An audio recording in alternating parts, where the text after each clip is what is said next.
So every year, Board na Gaeilge in UCC awards Gradam na Gaeilge agus Onoir na Gaeilge to the 2 or 3 students who did the most to promote the Irish language on the campus throughout the year.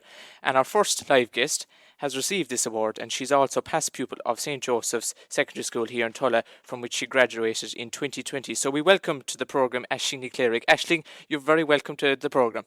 Thanks for inviting me on, Daragh. So I suppose before we talk about the award itself and the whole lot, while we're here in St. Joseph's, tell us a little bit about your experience over the 6 years here. Yeah, so I came into St. Joseph's in 2014, and we weren't in this lovely building now. We were over across the road in a much smaller building. Yeah. Talk to us about that. I mean, it's big comparison, isn't it, between the two? Yeah, massive difference. I still can't believe it's not even there anymore, that it's all houses. Every time I go past, I'm like, oh, it's not there anymore. But I know it was small, and it was, all the prefabs, and you'd be... Well, great school community all the same, wasn't it? Absolutely, yeah. There was a great spirit, and I think we managed to keep that when we moved over here. It was kind of, people wondered, when we go into this massive building, will we kind of nearly get lost inside it? But no, I think we managed to keep it, but it was much more intimate inside than the other place. You'd have traffic jams in the corridors sometimes, and you had to go outside to get to a lot of the classrooms. So if it was raining, you'd end up soaked. Yeah. And some of your year group from the years gone by, do you still keep in contact with them? Oh yeah, some of them definitely. Like when I'd be at home, you'd kind of meet people around the place. Yeah. It's like going back to the past. Yeah. So tell us. I mean, obviously you had an interest in Irish during your time here in school. Why Irish? What was so attractive about the language? Well, I don't know. I suppose I always was interested in the music and dancing and singing. Like, I'm really very musical person, I suppose, and like all Irish music, Irish dancing, all that kind of thing. And so then when I think it was when I was in TY really was when I kind of really got into the Irish, and I kind of just realised that it's kind of the connecting factor that ties all the different aspects of the culture together. And I just really then, from TY onwards, just immersed myself in it and tried to just learn as much of it as I could. And so then when I was deciding what to do in college, I just knew it had to have Irish attached to it somehow. And I was really lucky this course came up in UCC, because it actually wasn't there. We're the very first year of our particular course. It's the Gaeilge Gaeilge, so it's Irish and another subject, so my second subject is maths. And I'm just really lucky. There's a really great Irish community in UCC. Like, there's so many opportunities for someone with Irish. You've people coming from the Dingle Gaeltacht, like the West Kerry Gaeltacht, and you've people coming from the Waterford Gaeltacht. You've all these. So a majority of the students in the college, they obviously have... Are they all Gaeilgers? Yeah, exactly. They're fairly fluent in Irish. Yeah, well, there's certainly a good cohort of them. Obviously, as a university as a whole, it's huge, and most people maybe wouldn't have Irish, but there definitely is a very strong group of Gaeilgers, I suppose, and we've a really good Irish society. It's called An Chualacht, and I was on the committee this year, and we had so many great events. It was just, it's really social. It's kind of, and it brings in people that aren't studying Irish as well. You bring in people from different courses. We've pop-up Gaeltachts, and we've all these different things that just... Oh, the societies are fantastic. I went back to college, God, it must have been about 12 years ago, and like that got involved in the societies. And yes, you get a lovely way to actually get tasters of things without having to necessarily be committed to a subject or a study. I was involved with the Anthropology Society, and again, it was just a great way to connect with people, go to other Anthropology Society events. We went to one in Austria. So again, it must be lovely to be able to actually bring the Irish language to a wider audience. Yeah, definitely. And like, we went on a good few trips as well. We went to Oireachtas na Saona in November, so that's kind of like the biggest gathering of Irish speakers, I suppose, over the year. That was on in Chleirigh. That was a fantastic weekend, and we went on a trip to Belfast there recently, and just, I don't know, it's just been really fun. Can I ask, in terms of the difference in the actual dialects, how, because I always remember watching Des Bishop's show when he was trying to understand the Irish language, learn the Irish language, and went to the different regions and said... It's hard to comprehend, isn't it? You couldn't get over the difference between, like, say, the Donegal Irish compared to Connemara Irish, that it was just so varied. Yeah. Yeah. How do you, I suppose, accommodate for that within what you're being taught? Yeah, I suppose, well, there is definitely a massive, massive difference in the different dialects. But in Cork, I suppose you're mainly looking at the Munster Irish. You've mainly, even amongst the lecturers, they're mostly coming from Cork and Kerry. So they've that strong Munster Irish, and Waterford as well. It was interesting, we, in second year, we had to spend a period of time living in the Waterford Gaeltacht. Okay. 'Cause, to become a teacher, you have to have lived in the Gaeltacht for a certain amount of time. Okay. Yeah. And so we went to Waterford, and before starting college, I didn't even know there was a Gaeltacht in Waterford, Yeah. which is a bit embarrassing, but I didn't know. And they're still Munster Irish, but they have their own dialect, again, even a different one that I hadn't heard of before, just within Munster. So even the letter I is really strong there. They say like dinair instead of dinair. Anytime there's an I in a word, it sounds like I. Yes. Yeah. And do you prefer a particular dialect? I personally, I really like the West Kerry Irish. Do you? Yeah. Yeah. Kind of, and see, when you're used to hearing something like, Yeah.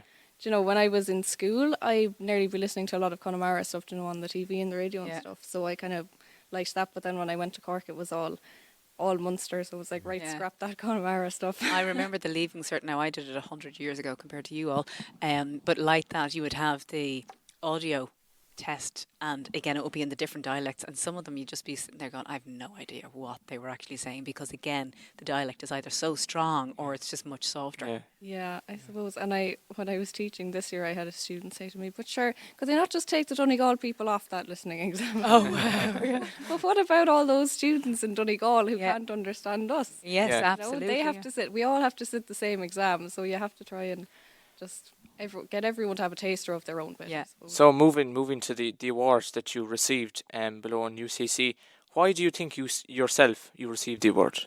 Yeah, well, I suppose I just, like I said, I really immersed myself in everything to do with Irish this year. It was the first year that we were fully back to normal after COVID. There was nothing was going to stand in our way, I suppose, this year. And so, like I said, I was on the committee for the Irish Society, and I was also the Irish officer on the Trad Music Society. So that was really nice to kind of establish links between the two. And as part of that role, I organised a pop-up Gaeltacht during our Trad Fest. So that was on in February. And What does that involve? so it's a gathering. It was in a pub. It was during the day, this one. It was a daytime kind of gathering. We had music, dancing, singing, Irish language speaking, all. It was really Brilliant, nice, okay. yeah. But we were welcoming, obviously, to anyone who didn't have Irish, but Yes. wanted to kind of try and say, even if it was just Uguish and Slán, Yeah, Gurfmagats, whatever. And on that, because I'm not an Irish speaker, and it's one of my biggest regrets that I've never actually really come to terms with learning Irish. I was never good at languages. In terms of people starting off, whether they're school or much older, what would your recommendations be?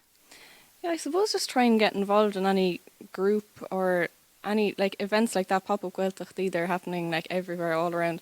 I suppose it's easy if you try and follow accounts on Instagram and Facebook and things. There's loads of Irish language things there, even Conor na Gaeilge, any of the big names, and then you'll find smaller ones Yeah. more closer to your area maybe through that. Okay.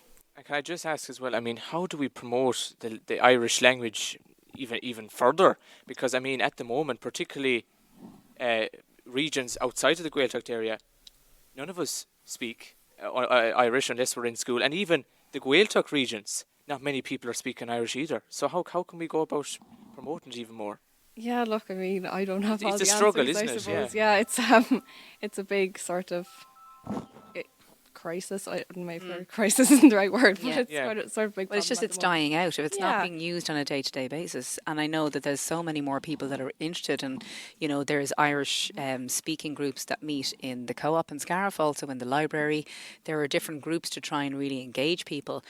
It's probably also just about raising awareness about those kind of groups that people can connect in with. Yeah. And even like myself, it's one of those things that you go, oh, I must, or I'd love to, but never actually taken the action to actually do it. The idea comes to mind, but then the actual Yeah, the actual effort taking, never comes yeah, out. Yeah, making the decision and that's it, actually yeah. going forward. Yeah, so Yeah. So you're now currently on teaching placement Would you like to tell us where you're doing that? Yeah, so for next year I'll be so I've just finished third year. I just had my last exam on Tuesday. Oh, So congratulations. thank you. It's great to have it over and done with, isn't I it? know, yeah, delighted with that now, just in time for the good weather. But yeah. yeah, so next year now I'll be on placement all year, and in college at the same time, so it'll be busy. But I will be in a school just outside Cork City, that has an all-Irish speaking unit as part of it. So the whole thing isn't a Gaeilge, but there's a Gaeilge as part of the big school, if that makes sense. Yeah. Yeah. So you'll be teaching maths as well through the Irish language. Yeah, so I'll have first year maths. Oh, wow. Through Irish. Yeah, I'm really excited for that. Yeah. I've never had that experience Yeah. before.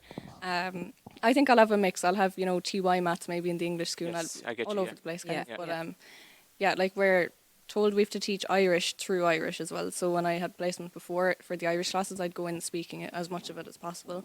But now it'll be interesting to have the maths. I'll have to brush up on all the lingo now, all the different And words. yeah, so it'll be secondary school, obviously. Yeah, wouldn't it? Yeah, secondary. primary. Yeah. And before we get you to play a tune on your fiddle, which you have here in front of us, you must have very fond memories of here in St. Joseph's Secondary School. Yeah, I do, definitely. It was, it's all a whirlwind when you look back. It feels like ages ago, but it feels like I only just have never left at all. Yeah. Walking in today, I was like, wow, it feels like I've never left. But I suppose we had a weird ending to school because COVID hit in March of my leaving Yes. cert Oh, year. Very Wow. difficult, Yeah. Yeah, so Predicted grade, so was it no state yeah, we exam? didn't get to sit an Yeah. exam or anything, and it was all, we missed out on the teachers versus students matches and all the fun things that happen at the end of the year and everything just.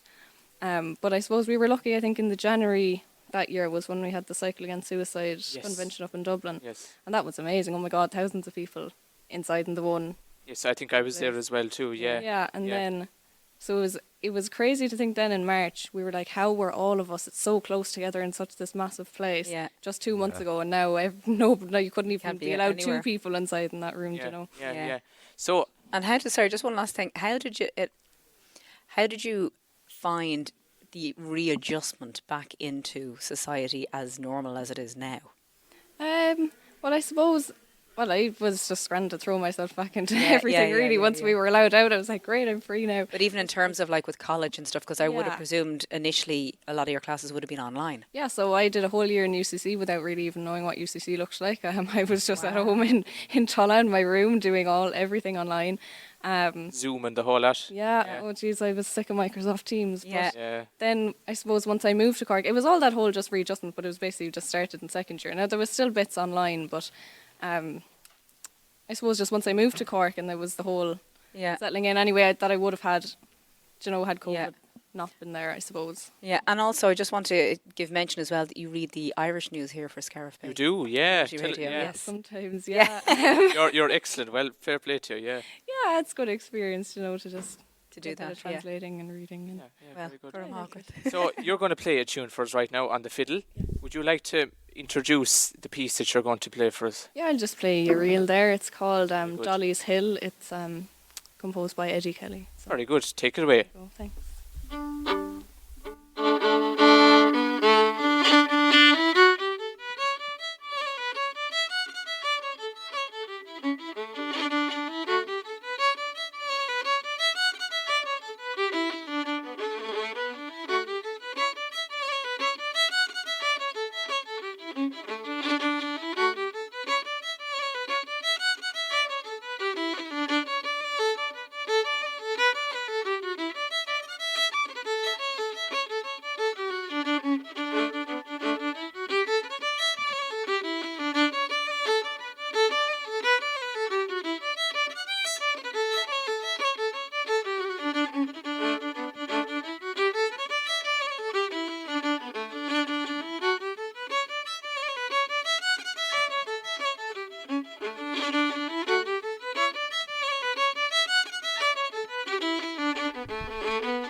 Fantastic. Well Well done. done. Well done. Yeah. That's fabulous. Fantastic. So what was the name of that tune again? Dolly's Hill. Wow. Thank you. It was beautiful. Beautiful. Really, really nice. Yeah, Thank so you so much for Aisling, coming. thank you very much for coming in to Having me. St. Joseph's once again, and we'll have to get you back another time in the future, and we'll hear you on Scariff Bay After your Community next Radio another award. time. Yeah, after your next after your next award. award, Come back exactly. in, yeah. So Aisling de Cleary, thank you very much. Thanks a million, Carmina.